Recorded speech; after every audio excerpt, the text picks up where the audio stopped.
Good evening, Monadnock region. Welcome back to the Space Lounge. This is Go Mo Tonight, and I am your host, Chris diloreto, here in the lounge with my friends and co-hosts, Zoe Rotenheinsman. And Sam Abbott. Yes. Hello, my friends, and hello, good listeners and citizens of the region. Very exciting to be recording again. So this is Thursday, January 20th. And believe it or not, so these episodes will be several days apart. They'll be released, but this is only in real time 2 days after Zoe and I recorded the previous episode. So I'll do a big reveal in a moment, but what you may notice if you listen to the previous episode is that certain things sort of continue into this one in a subtle way, as things tend to do in the universe. But so a lot of cool stuff going on though in our not news stuff or even really community stuff, but between the three of us today, finally, we met for a little while in the afternoon in the Kriebel study room, which is a very cute multicolored room off of the children's area in the Peterborough Town Library, to have our annual business strategy meeting for both Go Monadnock and Monadnock Underground. Collectively, of course, we are MU Media. And yes, this is a bit of a tease because there's very little at this stage in the game that I can reveal to you. However, big plans for 2022. This is going to be a big year. Prepare to be fucking dazzled. And like, I know that's a bold statement, and I would not make it if I were not utterly confident that I can back that up. Prepare to be dazzled. It's going to be a big year. But some of the stuff that we can talk about, though, is like a lot of the stuff that already exists, like this program. You can expect this program to continue running as the region's only locally focused weekly comedy show, again on a weekly basis throughout this year. And that's not to say that maybe once a month we might bail on a week. Schedules are what they are. That happens, but we really do intend to keep on trucking and bringing you this all-star caliber programming with additional guests, new types of segments, special editions, all kinds of stuff. We are really grateful to all of you for coming along this journey with us. Grab some friends. The journey continues. So that's a big one. Monadnock Underground, you can expect, we'll talk about some of the things later on in the episode, but you can expect a lot of additional activity in the creative writing realm. Very exciting stuff coming there. And the other stuff that I can't mention is the stuff that you wouldn't even be able to guess. So I realize I'm stacking T's upon T's here, but man, it's going to be great. It's going to be great. But what we can reveal to you finally is the winners of our contest for our fall 2021 season at Monadnock Underground.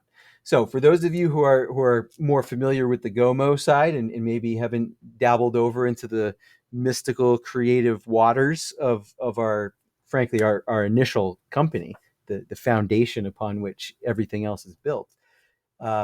This is an online journal, which we used to say, and maybe we still do, until we get a new logo, of thought and spirit, a journal of thought and spirit. And what that means is twice per year, we do like a 6 to 8 week season online in the spring and the fall. And for those 6 to 8 weeks, we're going to post like 3 or 4 original personal narratives, creative nonfiction, essays, fiction, of course, short stories, and of course a little bit of poetry, on the website, and we do that as kind of a series. And the fall one was actually our first go at this. And what we said, just to try to spice things up and make it interesting, was what we judged ultimately at the end of the season as the top 5 pieces of writing that we received would win an elaborately titled reward / award, I should say, award. And they also, just as a token of our appreciation, they get to pick any book from our Monadnock Underground back catalog, and we send it to them for free. So, So drum roll. just to clarify, we were posting online for years before this. This is the first time we've like condensed it to a season and like Correct. Yes. Thank kept you for clarifying. open and closed submissions and kept them to a short window. So we've been publishing online a lot, and now we're changing the rules on our writers. That's one reason we wanted to do the awards too. Absolutely, to compensate for that. Yeah, we before then we published on just kind of an ad hoc, all year round, constant basis, but difficult for us to maintain. Difficult to retain audience attention over that long period of time. It's it's a very simple trick, but to create artificial scarcity, basically by kind of segregating You're the. revealing our secrets here. I know. Well, Don't let him into the psychology, man. no, because here's the thing. No, because the thing that I love about my psychological tricks is that, like, I'm that kind of guy that will tell you that I'm doing the psychological tricks, but then do it anyway, and it will still work. So this is still going to work, even if you know about it. And you don't really have any choice, because we're only going to do it during those periods of time. Right? But sorry to interrupt your drum roll. I did not mean to No, that's okay. I should also say that the reason that we're doing this now, fall season, it's January, typical for our style and track record, we didn't begin or end the fall season on time. So obviously the fall, we intended for this to run in like September, October initially. I don't think it got started until October, and it obviously ran. We published the final pieces last week or earlier this week, maybe. And little so it's holiday January. break in the middle of Yeah, fall there. it rolled over into the actual winter a little bit, but so we're being a little bit liberal with the terminology there. But this is the exciting thing that we've been waiting for. So we've got 5 awards. They all have different titles that go to each of the stories that have won. Zoe has made these absolutely fantastic physical, custom designed medals that go. So if you're listening to this on the audio, check our Facebook page so that you can actually see these images. But if you're watching this on video, we're gonna hold them up to the camera. So our first prize.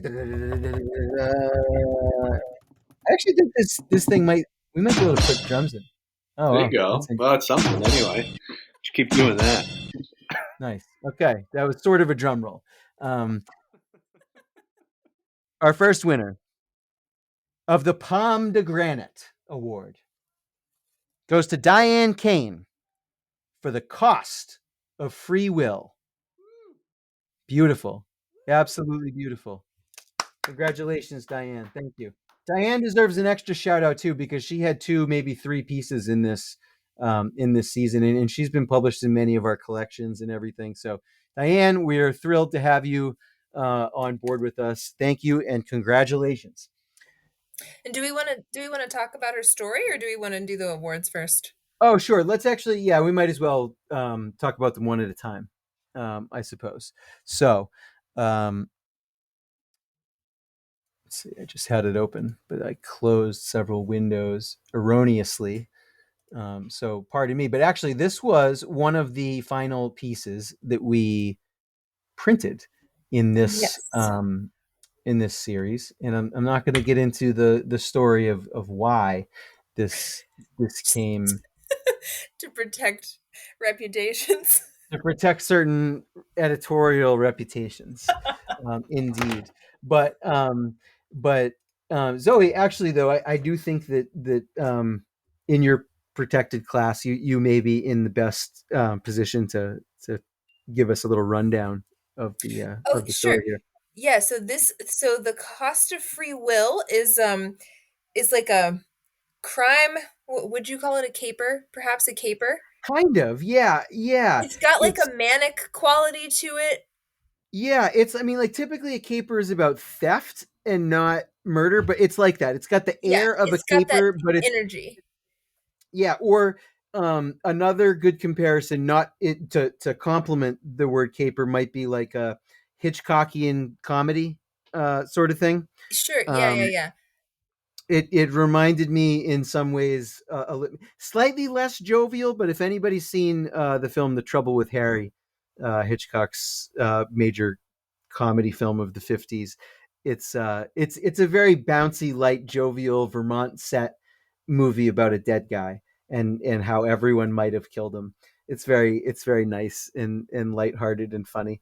And This one is maybe not lighthearted, but it's yeah, bouncy. that's what I mean. It's Yes. heavier. It's a But little bit heavier than that, yeah. but it still has like a little hint of that bounciness, kind of, Yeah, you know. that's a good word. Yeah, bouncy is a good word. And it's just like a many layers of like plot, and like different characters God's in uh it. and God's in it. I think God that's a is in great it. summary. If that Yeah. piques your interest, check out Yes. our Palme de Granite winner.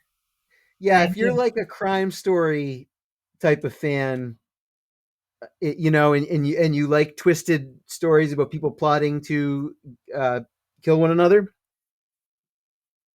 especially those with a twist, like the inclusion of Jehovah, um, this is definitely the tale for you.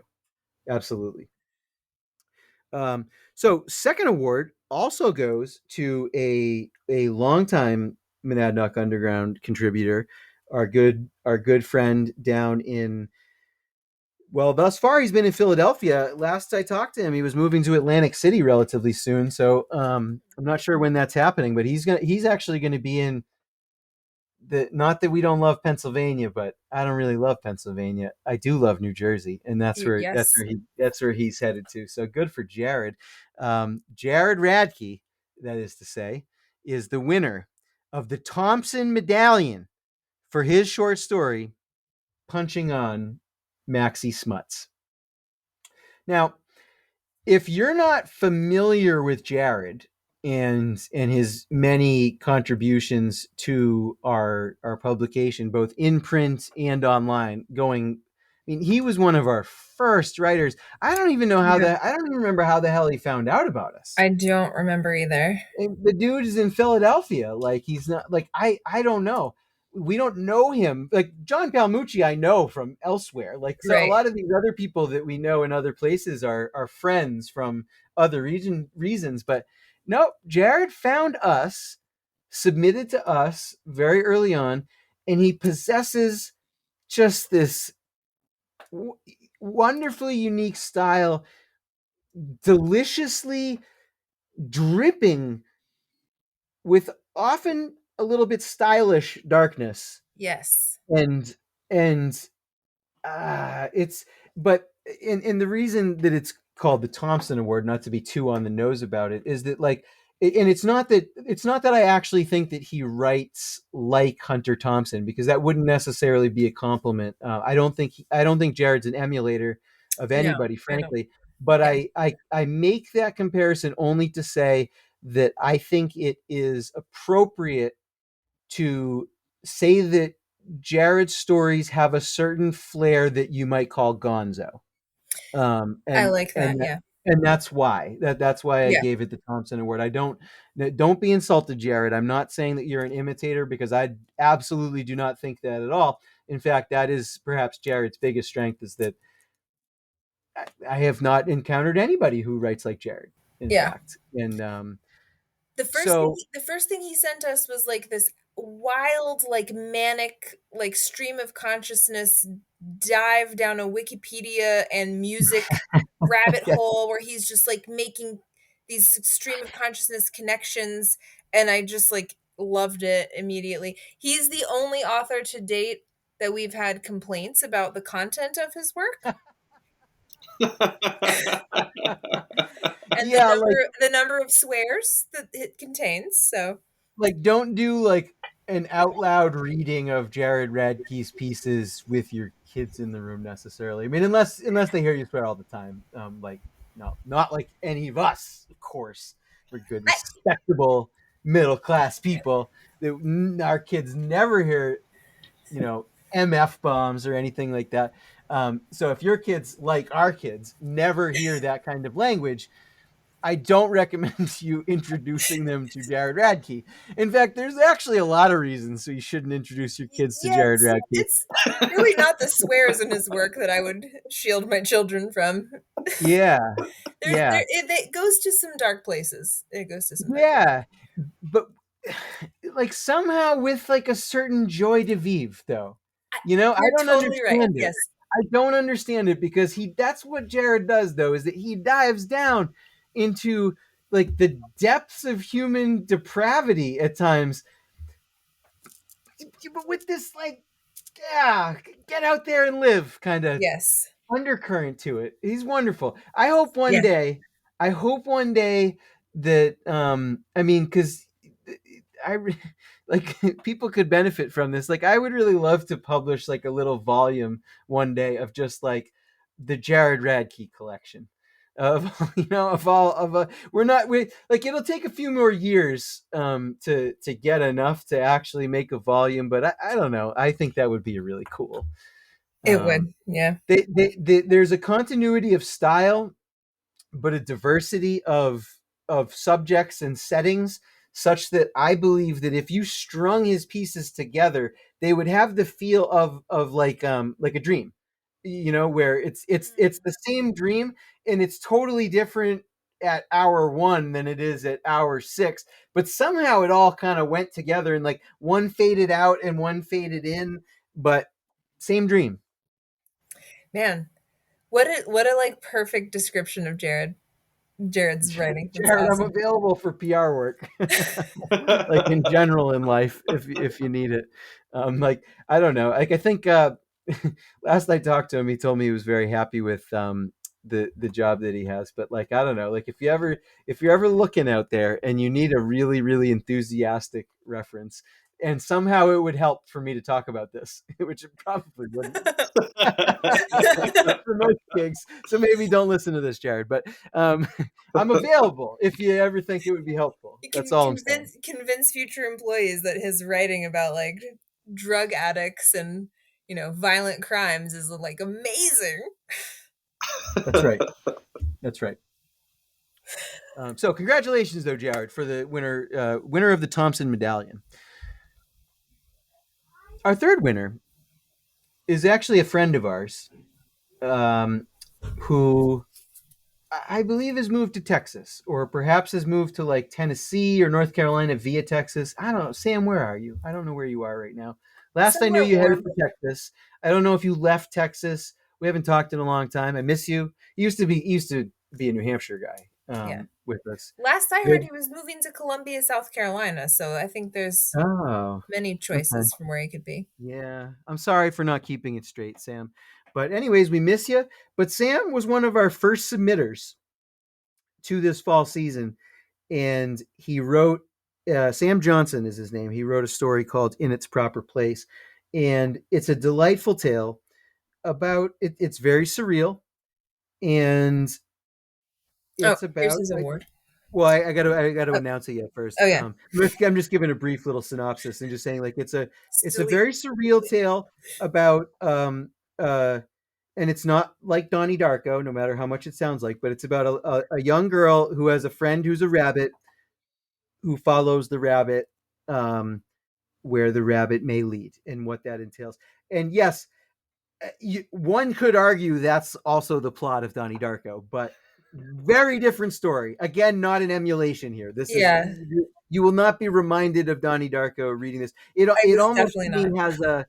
has a very, it starts off especially, and actually continues to start with a very storybook type of a vibe. Like Mhm. I almost was thinking like, not quite, but almost like a little Beatrix Potter kind of thing. And it's much more surreal than that, but that kind of vibe, like it came from that era almost. That's More, yeah, the beginning of it is like a Velveteen Rabbit vibe to me. Velveteen Rabbit. Sorry, that's not Beatrix Potter, right? No, Beatrix Potter's No, like talking hedgehogs, so I was like, no. All right, not not sure I quite. was agreeing with that. There is a talking rabbit though. But in its proper place, Sam Johnson is the winner of the Leader Award. Big congratulations to Sam. Excellent, Yay! excellent tale. We're going to link to all of these, of course, in the show notes. And actually, to be honest, to everybody listening, if you haven't seen this already, by the time this episode comes out, like all of these authors, this is all going to be public, because we're going to announce this on the website in an email tomorrow in real life, not tomorrow while you're listening to this. So this is just us kind of showing our appreciation with a formal award show style presentation and not just like an email announcement like, hey, congratulations, like that's a little anticlimactic, I feel, to be honest. These guys deserve a little verbal shout out, Yeah. if nothing else. And the White Cross trail marker in this Follow the Leader award, it appears in his story, may or may not be the same White Cross trail that is on Mount Monadnock, but I felt like that was a good image for his award. There are, yes, as an added sweetener, I think that there are some potential regional allusions in the story. There's connections, and it's very subtle, which I appreciate. I also love overt references to this region, obviously, and there were several of those that appeared in our season, and several of those that appeared in our last published collection, 18 Miles of Crimes, which is a collection of thrillers and spy stories available on monadnockunderground.com. But but I also really appreciated the way that Sam was very delicate about it, and just kind of put a little nugget in there that you could breeze by it if you didn't know. So love that. Congratulations, Sam. The fourth award goes to a debut writer, someone who's never submitted with us before, and whose piece damn well might be the most unique and a little bit out there piece that I read. And I'll be honest and say that when I first read it months ago, I was like, this is shortlisted for the awards. I knew it right away. So this is the Order of the Mystic Prince goes to Cass Stone for his tale, What the Dragonfly Wanted. And how to describe this? This is a story about a pilgrimage to sacred ground and a very direct and transcendent communication with that ground and with a dragonfly, and making explicit the forces that we cannot see with our ordinary senses in a way that I found believable, plausible, accurate, very, very well done. Yeah.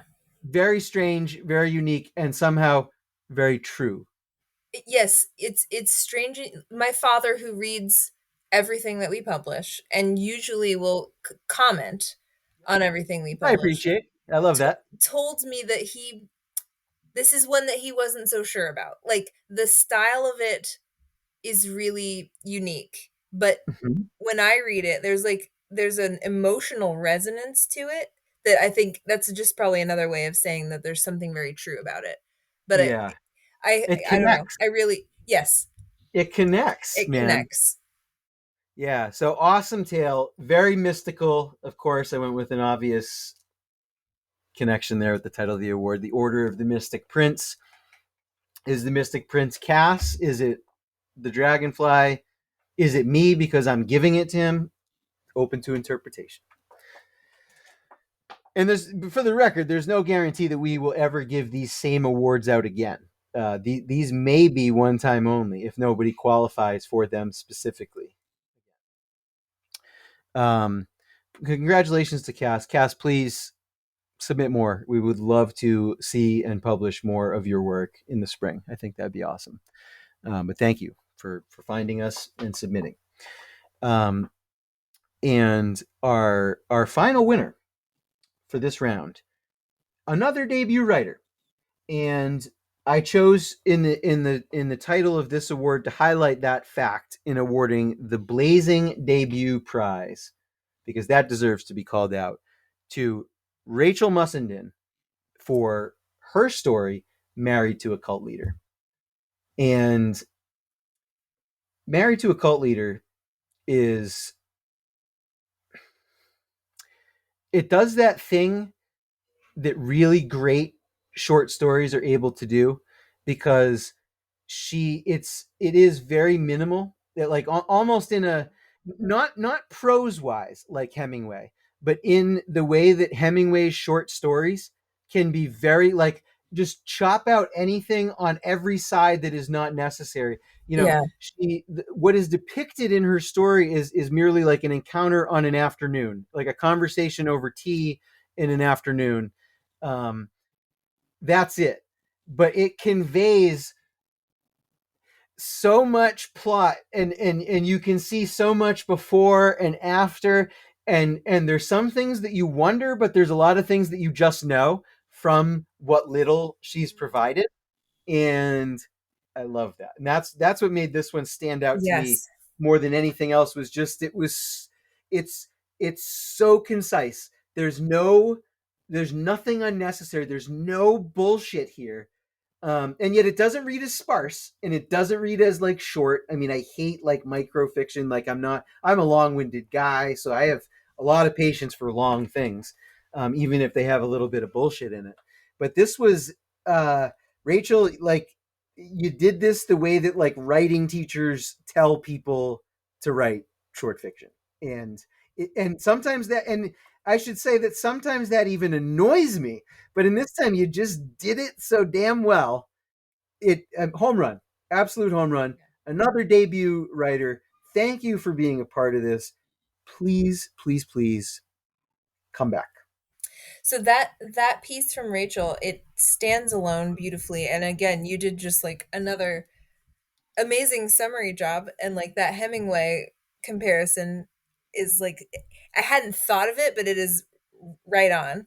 It's Um, like Kills with White Elephants. I it mean, like, I don't want to make a direct 100% is. comparison, but if anybody knows that story, Yes. which is about a conversation on I believe, a train platform, When you that, said Hemingway, that's the one I was like, oh yeah, it's like Hills. yeah, Yes, that's exactly what I that's what thought it of. reminds me of. Is Hills, Yeah. whatever that other one is. It's the other cliched one, but like, I think it's a clean, well lighted place might be the title of it. Um, it's another one that is known for being like very short. It's just like a description of a dude really late at night in like a bar or cafe, and Okay, I don't know that one. and it's another just like really contained, really short thing that like carries all this gigantic weight behind it. Yeah. And so yeah, but I had Hills with White Elephants in mind.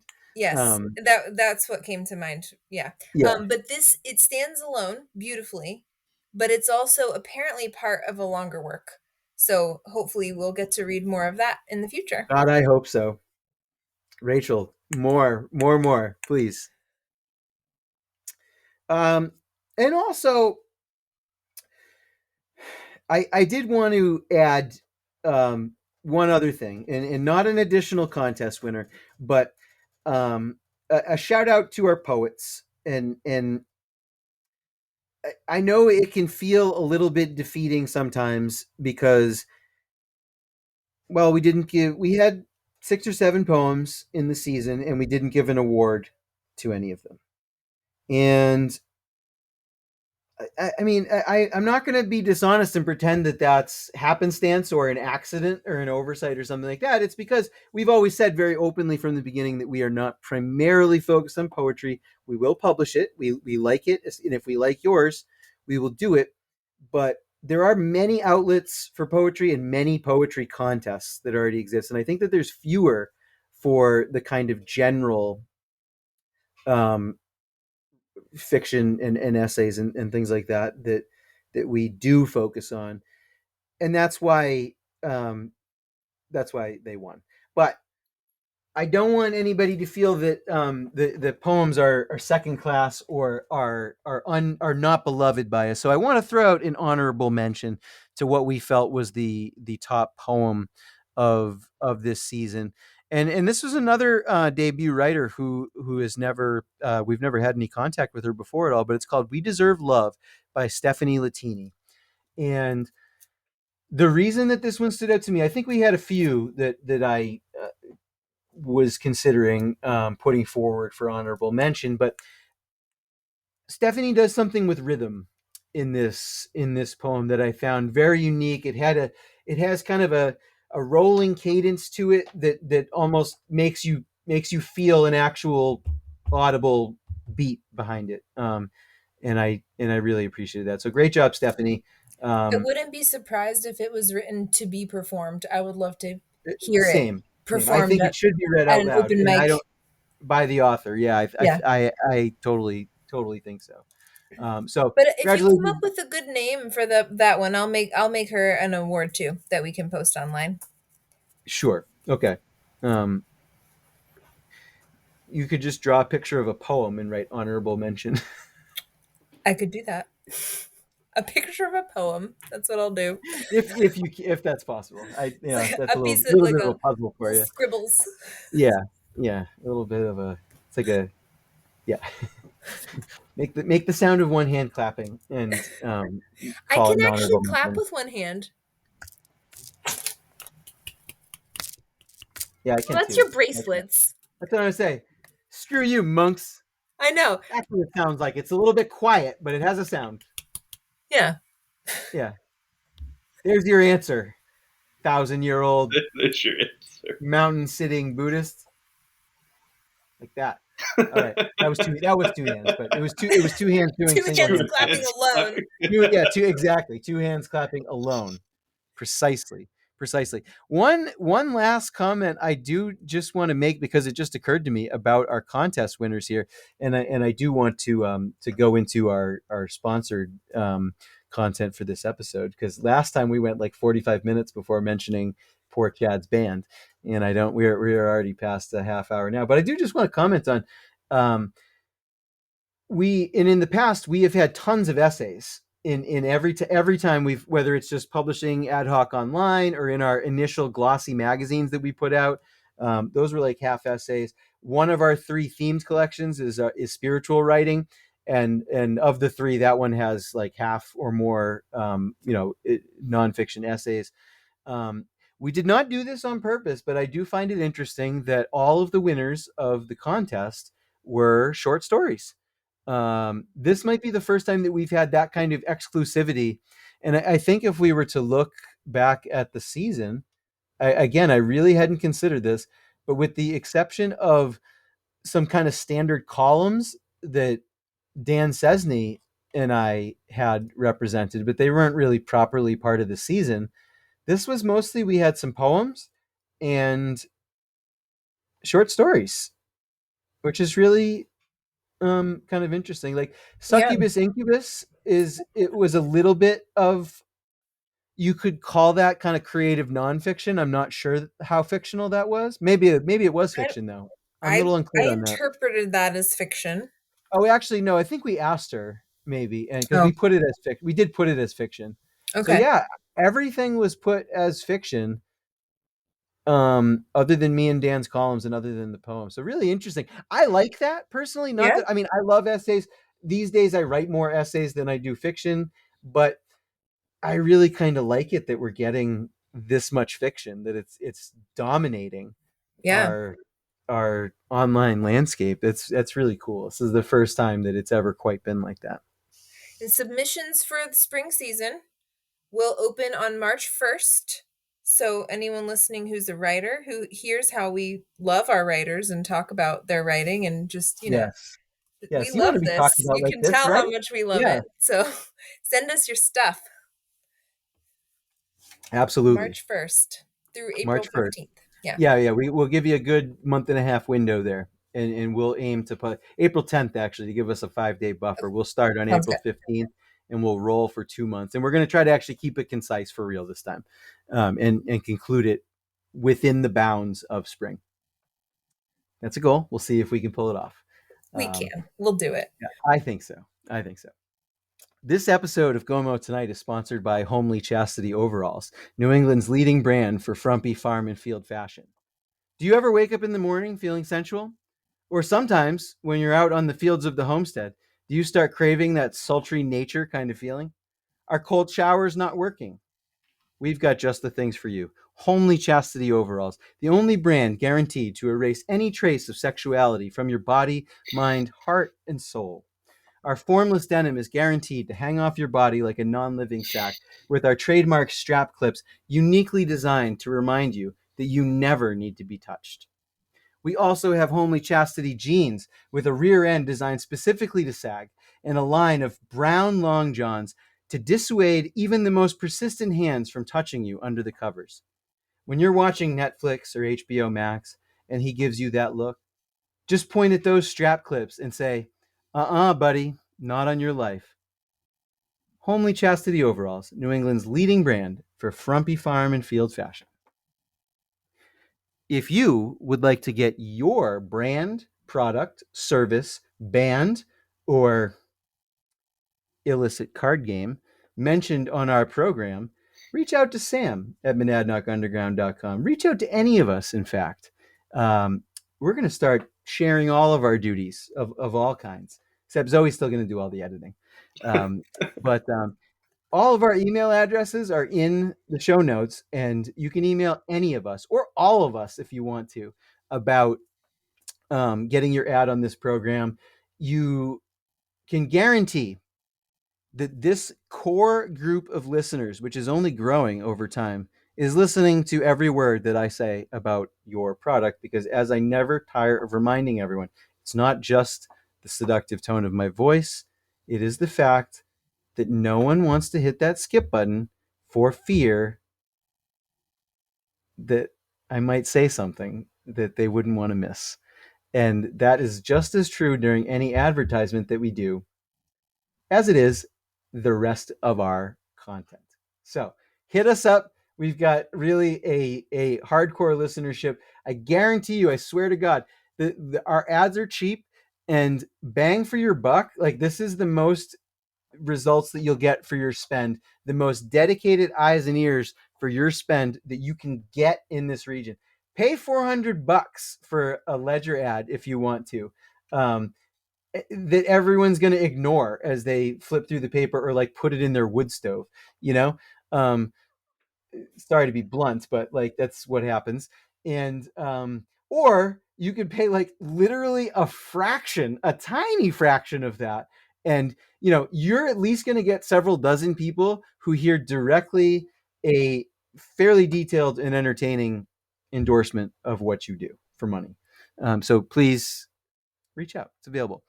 Before we go on to our next topic, I also just want to give, this is not a sponsored content, but I got a shout out, so I'm returning the favor. I do just want to give a shout out to our good friends down in both New Jersey and Minneapolis, Minnesota, John and Madison, who are the hosts of the Fresh Kills podcast.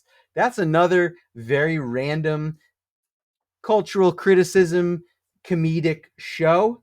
A lot of pop culture references. And as you might imagine, given that they live in two very, very different places, while there is a certain New Jersey flair to the program, it is not as locally centric as ours is. This show can definitely appeal to you, even though you don't live there. In fact, perhaps especially because you don't live there. People around here believe that they're cultured because, they like took a trip to Paris or whatever, but like, honest to God, do you know, have you actually walked among the natives of New Jersey? Because I have, and I don't think you guys know. Anyways, this will give you a little glimpse. I did. They took a big hiatus because John got married. Madison, she had some COVID and some school stuff and all this stuff. I got to meet Madison at John's wedding. We've referenced John's wedding and John in general on the program many times, but they came back after a few months of hiatus just this week. And it sounds like they're going to be doing a regular weekly cadence again as well. So check them out or whatever. It's a great show. Like I said, they're friends of ours. We're friends of theirs. They gave me/us some shout outs on their program. And we encourage you guys to do the same thing. This is very much turning into a writing themed episode. And we do have, we really only have one more writing related thing to talk about before we get into actually the very tiny amount of news that actually exists in the town at the moment. But Zoe, tell us about what we're going to be doing that we've wanted to do for a long time. Yes, we have. This has been on our planning list for ages. But this awesome, award-winning, very experienced writing teacher, instructor, and great poet. If you've come to any of our open mic nights, you've heard him read. If you haven't, you should. We haven't published any of his stuff online or in print yet, but we've heard his We poems hope at to. open mic nights. Brian Evans Jones kind of fell out of the sky and was like, hey, let's partner and do some writing workshops. He's got lots of experience doing this, He's a tons of pro. great. He's a pro. Like, this is what he Yeah, does. he literally makes his living doing Yes. writing and teaching and coaching and this kind of thing. Yeah, he's got like an online, established group already. He's been in the schools as a writer in residence, I think, something like that this month. But starting in February, we're going to do a one session memoir writing workshop with him. And then in March, we're going to do poetry and fiction. And each of those are going to be on Tuesday nights. Each of them is 2 sessions. That'll be at the Peterborough Town Library, although not affiliated with Not them. affiliated. We're abiding by the terms and conditions. It's all us and Brian. I think that these are just going to be great. I can't wait. I don't exactly know what Brian has in store for us, but I know he has, more details will keep coming out as we get further along in the planning process. But if you are listening to our talk about these writing awards and our seasons and you're like, man, I am a writer, but I'm just rusty, or like I just need that like workshop vibe to get you going, I highly recommend looking into that. Brian seems like a very great, encouraging guy. Seems like he'd be a good teacher. 100%, and it's these are relatively inexpensive workshops as well in terms of what you're getting. I mean, but each of them carries with it 3 hours of like instruction and feedback and interaction, which is really kind of cool. And so it's the memoir workshop that's a single session is $60, and the 2 other ones are 65. So honestly, for a chunk of time like that with a pro, I think that's quite a bargain.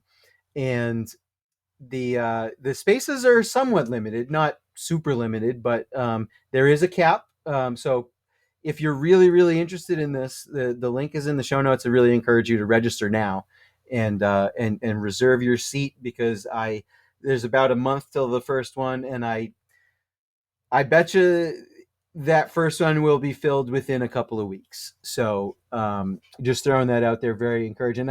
And I just kind of want to add that we writing workshops was something that we intended to do in 2020 before the Iron Curtain fell and the world changed and everything else. And we couldn't do it. And I believe that Zoe and I are qualified and capable of doing a writing workshop. But part of that belief is rooted in my occasionally excessive confidence, and some call it arrogance, but whatever. I'm just I glad I'm swept under that umbrella in this case. yeah, sure. Um, and I have perhaps slightly excessive confidence in all of us and everything that we do.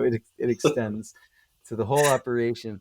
But I feel a massive sense of relief actually in having a real professional doing it, Yes. because much as I'm certain we would have given you a wonderful program, but this is a guy who is not going to be guinea pigging it with you. Like he has a program, like he knows what he's doing, and this is real 5-star grade A type stuff we're serving up here.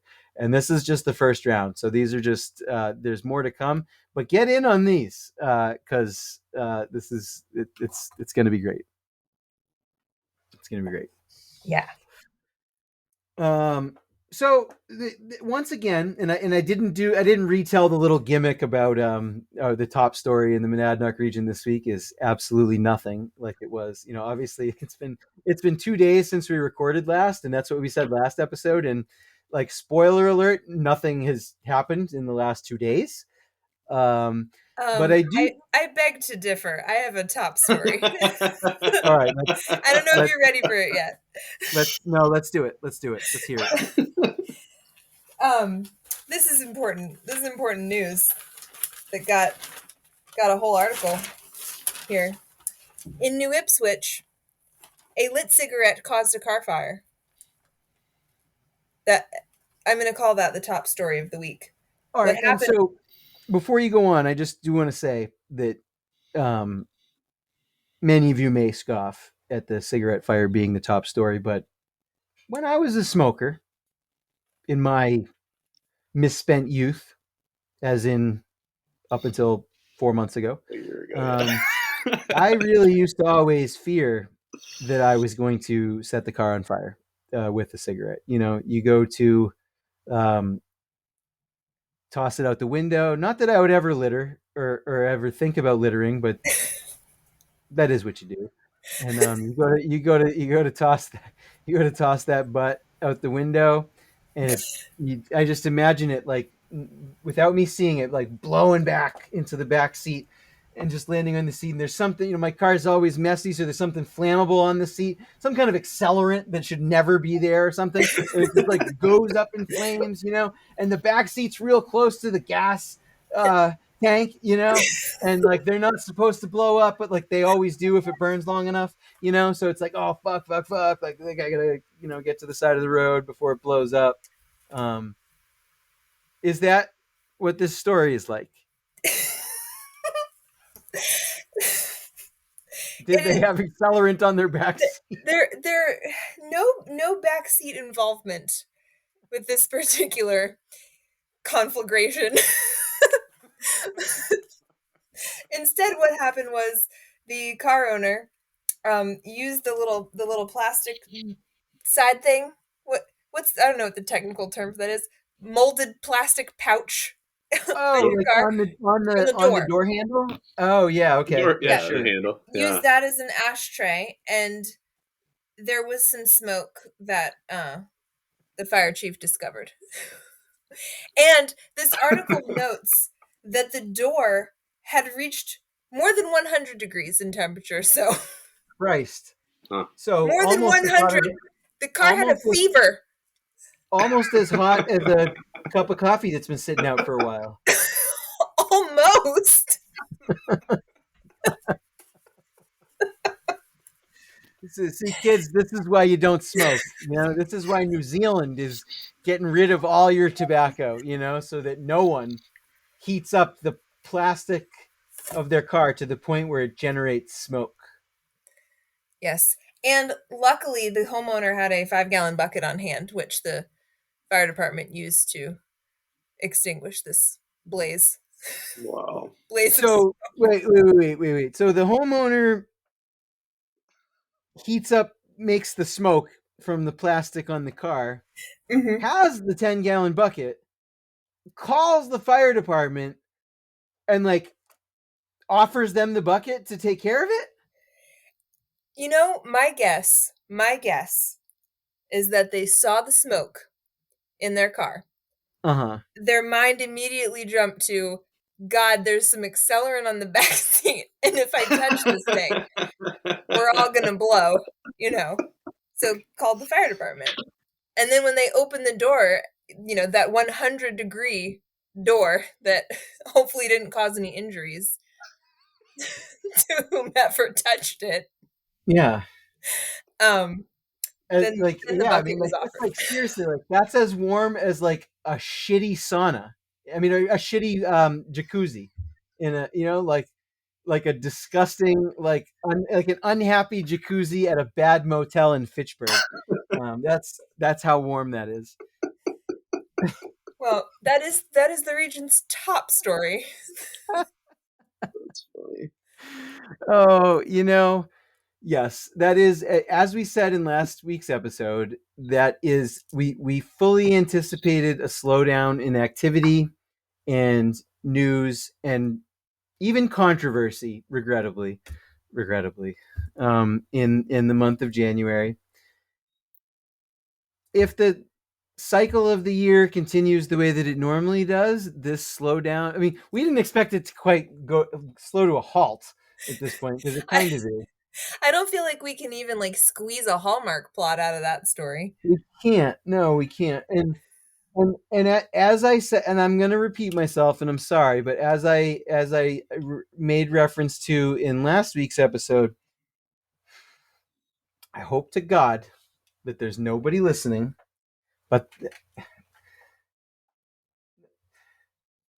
our listenership is very modest in size, but given the town that we're in, it is big enough that I can do the math on the general proportions of people around here and say that, unfortunately, if I were to gamble money on this, I would bet that there's at least one listener who hears us say that there's no top story, and they say, "But what about Omicron?" And I hope to God that's not true. I hope nobody's thinking that.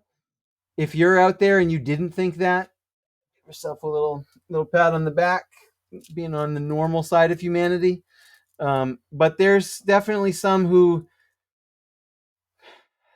and not to say that pandemics aren't tragic, because that's inevitably the accusation, because of course they are. If I sound tired of feeling like I have to say that as a caveat, it's because I'm tired of feeling like I have to say that as a caveat. But I'll grin and I'll say it for you to preempt your bullshit. But um, there are people out there who believe that, like, this week out in the streets, like, we are in the middle of like an apocalyptic calamity, like a catastrophe that's just, um I see it in their posts. Without going too far down this road, I've seen multiple progressives on my feed advocating for segregation, of certain segments of the population, of limiting medical care for certain segments of the population, um, many of whom, if you ever read a newspaper, which they don't, they would know, are they skew on the typically on the lower income and non-white side of things, which makes it awfully sensitive. But those are the people that they wish to segregate and to deny the same level of medical coverage to. This is wrong, by the way. I'm not going to start yelling or losing my temper. I already did that earlier today. I told one lady to go fuck herself. A very prominent woman whose name most of you might recognize. But you don't like her, though. Nobody does, actually. And that was, if I was honestly, I was waiting for her to say something back to me, and I was just going to reply like, "You have no idea how happy everyone is whenever you leave a room." Um, but she didn't give me the opportunity because she listened when I told her to fuck off. But is so it does. I do have a tendency to get a little bit heated when it comes to these matters of right and wrong and morality and principles.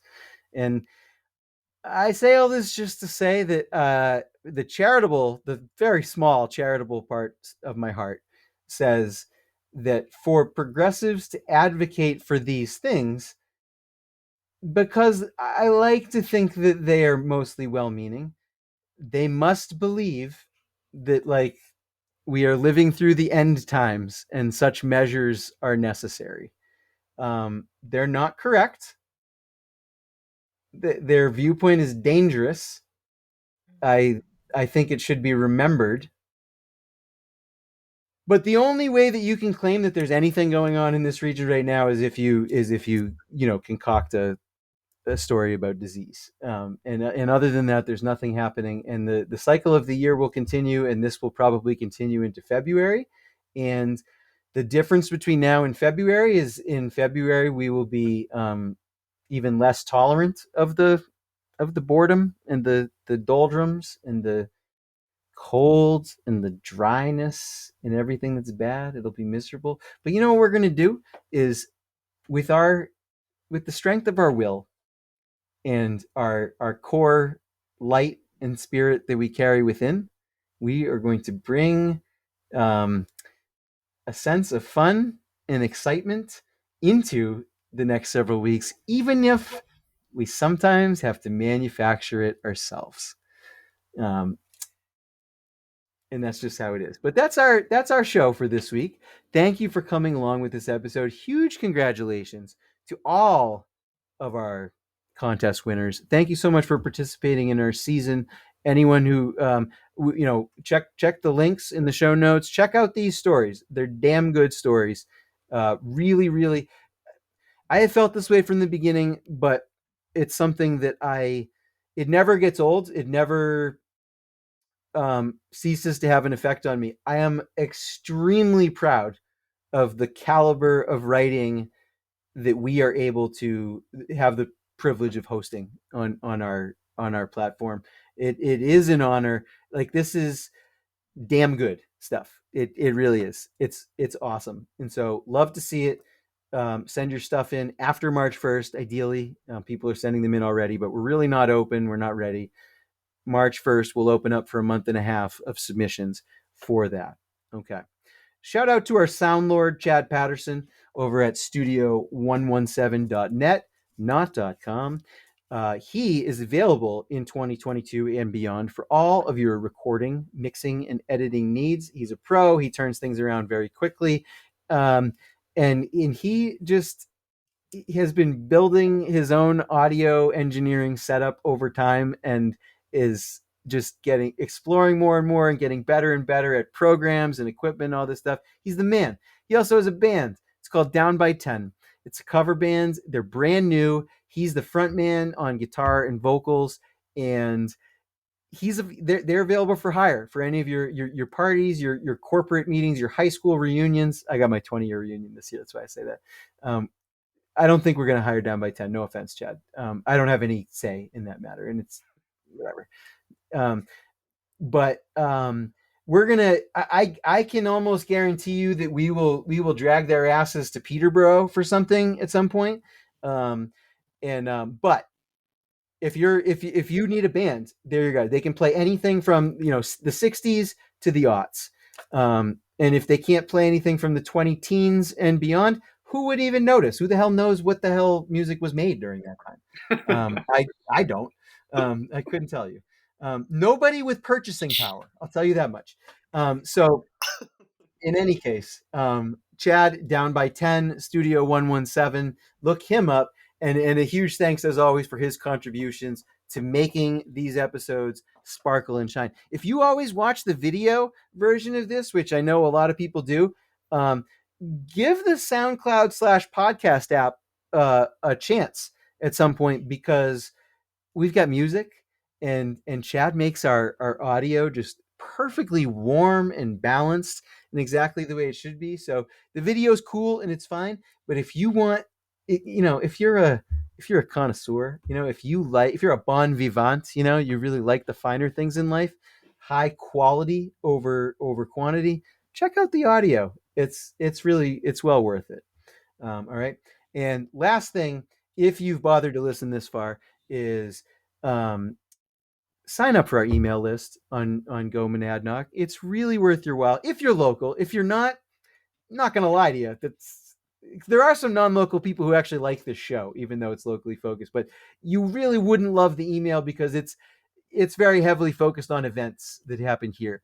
But if you live here, though, you will miss shit if you don't get this email. It comes out on Tuesdays and Fridays, and we're going to give you all the hot shit that's going on that weekend, from all the movie showings to the musical events to, even very obscure things. I know. I love digging up obscure things for this. Yes. So, I've done like a hat history thing with some other Finnish festival. One of the obscure things that's going on right now, I think it's this weekend, right? Is it's a meat lottery or meat raffle. Meat raffle Saturday. Yeah, which frankly, I mean, I called it obscure. It sounds fucking awesome. I mean, I've heard about these things, and like usually when people do like a meat raffle or a meat lottery, like you're winning like really expensive packages of lots and lots of meat. And that is the kind of thing that I love. So I definitely encourage. But that's the kind of thing that goes into our emails. We got, your latest podcast episodes, the latest columns from the site, the latest information from our agricultural exchange. So like what's available at our featured farms in town right now. It goes in the email. You also can find out on a weekly basis where the hell Charlie Chronopoulos is playing, the hardest working, best looking musician in the state. Where's he at? He plays several nights a week. We're going to tell you where you can find him. All of that goes into our email with usually some warm commentary from either Zoe does the Tuesday email, I do the Friday one. The Friday one, like especially if you're like an office worker, I try to send it out between noon and 2, and that is like the signal. Stop working. The week is over. If you work in an office, you know you can. And if you can't, you're not trying hard enough. That's our show for this week. Until we catch you next time, please remember, take good advice.